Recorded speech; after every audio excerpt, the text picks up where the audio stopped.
Fala yanbaghi lahu mubashar al-'aqd.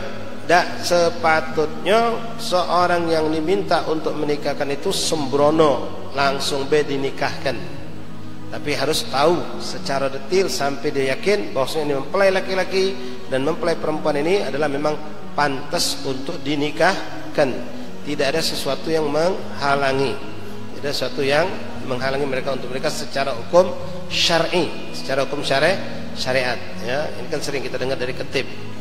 Ketib suka menyampaikan itu, dibacoknya biodata bla bla bla bla, itu sebenarnya formalitas semua.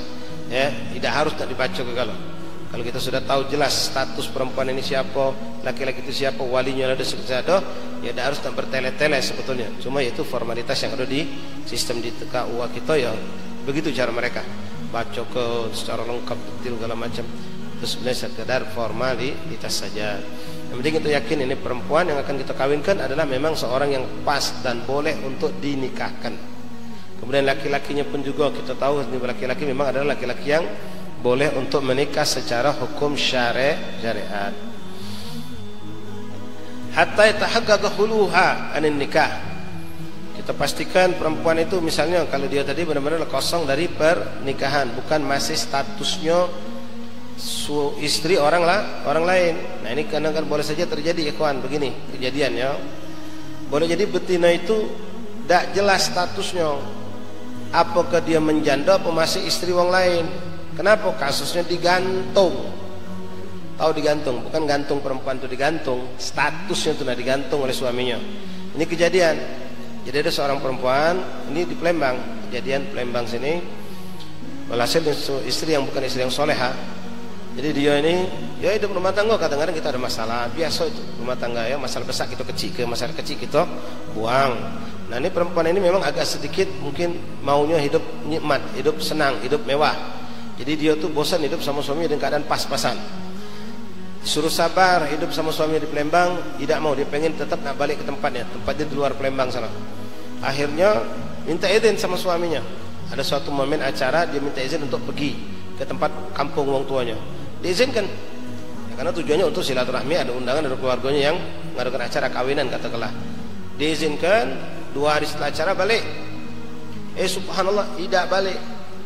Tak mau balik. Si perempuan itu tidak mau balik. Ngapa dia tidak galak balik memang. Dia punya sudah hidup dengan suaminya itu dengan keadaan seperti itu. Dibojok, dirayu, tetap tidak mau balik. Yang lebih menyakitkan, wong tuanya yang di sana pun tidak mensupport agar anak ini balik. Seharusnya suruh balik. Kenapa? Ini anak statusnya durhaka.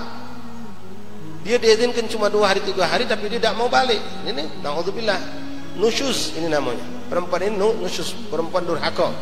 Kalau sampai dia wafat saat dengan keadaan seperti itu, meninggal su'ul khotimah. Nah yang kita sayangkan, wong tuanya mendukung sikap si anak ini. Anaknya yang curhat sama mbaknya didengarkan, dibuka kuping luas-luas, lalu dibelai anak tadi itu. Bahkan disyaratkan kalau suami ini mau ngerubah keadaan rumah tangga mereka, rumah yang tadi ngontrak untuk tidak ngontrak lagi, yang belum punya kendaraan harus punya kendaraan, bla bla bla bla, baru anak-anak dibalik ke. Hanya laki itu ditepegal, disuruh balik baik-baik tak galak, nak dijemput pun tak galak. Ya sudah, hiduplah kau kendaklah kau di sana. Ya, aku di sini hidup di sini katanya. Ini apa yang terjadi? Diceraikan nih, idah. Si perempuan itu kuntang-kuntang sampai bertahun-tahun. Wong nyangko jando dia, enggak, belum jando. Tapi tidak dikasih nafkah. Kalau dikasih nafkah kan bisa nuntut, tidak bisa. Kenapa? Dia durhaka. Kalau perempuan durhaka tidak wajib menunjuk nafkah. Jadi sampai bertahun-tahun, sampai detik ini mungkin sudah belasan tahun untuk perempuan. Banyak orang pengen nikahi dia, tidak bisa. Kenapa? Masih statusnya istri orang. Masih statusnya istri orang. Nah kita harus perhatikan masalah ini. Ya, ketika kita tahu ini perempuan nak kawin, tanya status kalian apa? Uji wong jando itu, uji wong mana wong tu? Panggil jando ni apa kata? Yo aku nak cari ke laki aku, cari saksi. Bila kita telepon, lakinya siapa di Palembang, ditelepon apa benda ini betina sudah kau ceraikan. Status ini harus, kalau tidak ada saksi-saksi yang memang bisa dipercaya. Kalau kita kawinkan, dari sini dikatakan oleh beliau, hatta yatahaqqaq khuluha an nikah. Sampai kita yakin kalau perempuan ini kosong dari ikatan pernikahan. Kosong dari ikatan pernikahan. Kalau macam tadi statusnya masih istri orang, walaupun sudah belasan tahun sekalipun dia sendirian, itu belum jando, masih statusnya milik fulan, digantungkannya macam itu. Kawin tidak, jando pun tidak, akhirnya tua, macam itulah keadaannya. Na'udzubillah min dzalik. Jadi nak tahu kita statusnya dari apa, memang sudah lepas dari pernikahan. Nah, tahu khuluha anin nikah, boleh jadi memang dia dicerai, tapi kita nak tahu selesai belum masa iddahnya. Pastikan dulu, kalau selesai masa iddah berarti memang sudah putus. Selesai masa iddah dan suami tidak merujuknya, berarti sudah kosong, tidak ada ikatan nikah, baru boleh kita nikahkan. Baik.